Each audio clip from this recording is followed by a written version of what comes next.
So straight on with this question then, straight to S's equity table, year-end acquisition, post-acquisition, year-end stuff, go straight to whatever's in the company's equity in the exam, share capital and retained earnings. Remember it's S's, so it's those figures there. So share capital, retained earnings were 600 and 3348. You presume the 600 was the same at acquisition. You need to go looking for the at acquisition reserve somewhere in the question, and here it is at acquisition 1938. If that's what it was at acquisition and year end is 3348, the difference must be post acquisition, which is 1410. Then what we do is we add up this, and this comes to 2538. That's the book value of S's equity and S's net assets. We bring S in at the fair value, so I'm looking for the fair value, and there it is. The fair value of its net assets at acquisition were 2565. So almost,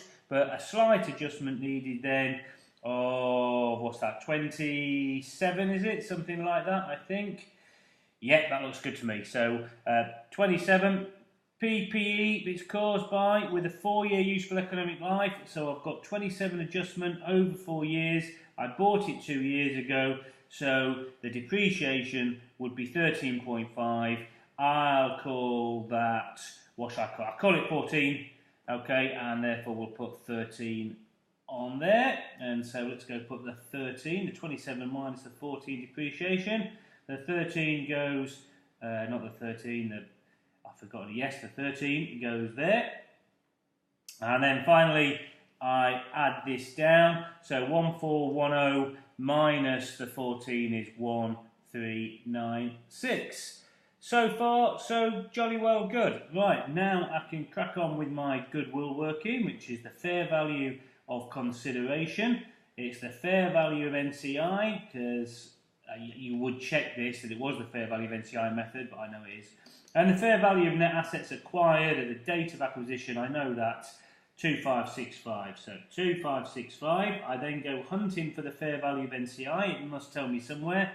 At the date of acquisition, it was 542.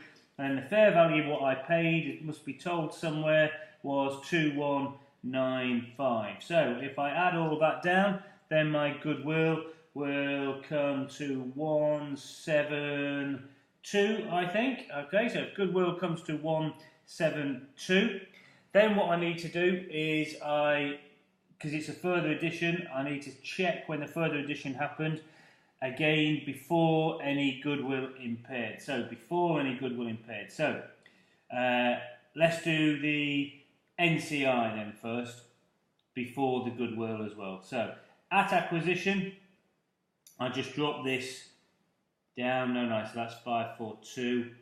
Post-acquisition, NCI, I get from the post-acquisition column, okay, before any further addition, so we own 80%, so they would get 20%.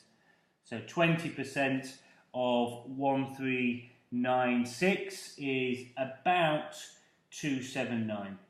Okay, about 279.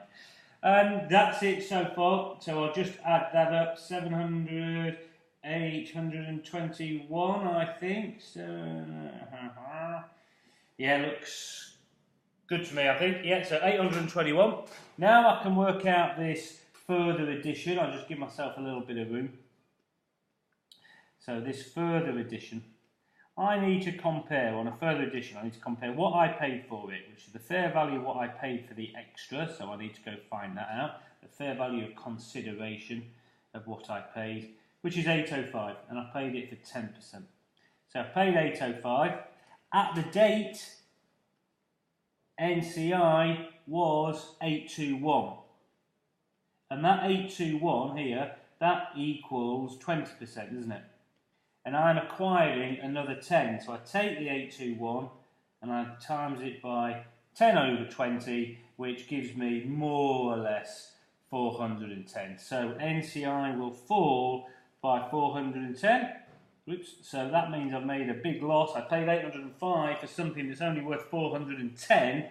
And so therefore I've made a big loss of 390 395, I do believe. Yes, 395 loss going to retained earnings or other reserves when I come to do the working. Let's also now have a look at an impairment then. And it's an impairment when we get given the recoverable amount. Remember, we can't show anything higher than the recoverable amount, so let's have a look at the question. So the recoverable amount is or was 3955. I can't show S and goodwill at higher than that. So now let's have a look at S. S is net assets. Well, I'll get that from my net assets table, so I need to just add this up. So that's 3961, I think, doing it in my head. 3961 looks good to me.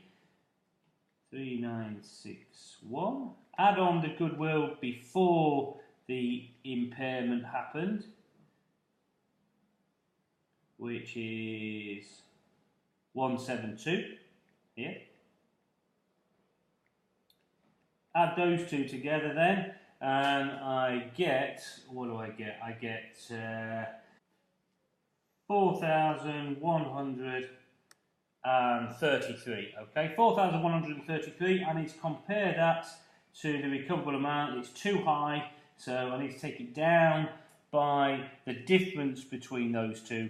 So my impairment would be, is that 178? So 178 is my impairment. So let's go put those figures in then. So goodwill gets impaired by 178. So that's 172, is what I said in the last one. I could only take it down by 172. So let's go put this in. Watch what I'm doing here. Goodwill then, in the group accounts, would be 0, because I've impaired it down. However, I've still got another 6, and I'm going to take the 6 off the net assets, okay? Off the fixed assets. The examiner will tell you where to put it, but I'm going to take the extra 6 off there. So first goodwill, and then from there. Now, so that's that 178 done. Now I can carry on with this minus the transfer when I did the further addition, because I bought it from the NCI, didn't I? 410 look, so I'll take 410 from there, minus any impairment as well. So that impairment of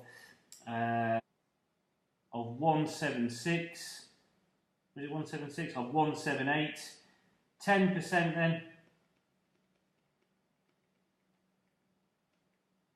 I'll call that 18. Okay, that will do, and that will give me, I think, 393, something like that, NCI of 393, so let's go pop that in. NCI 393.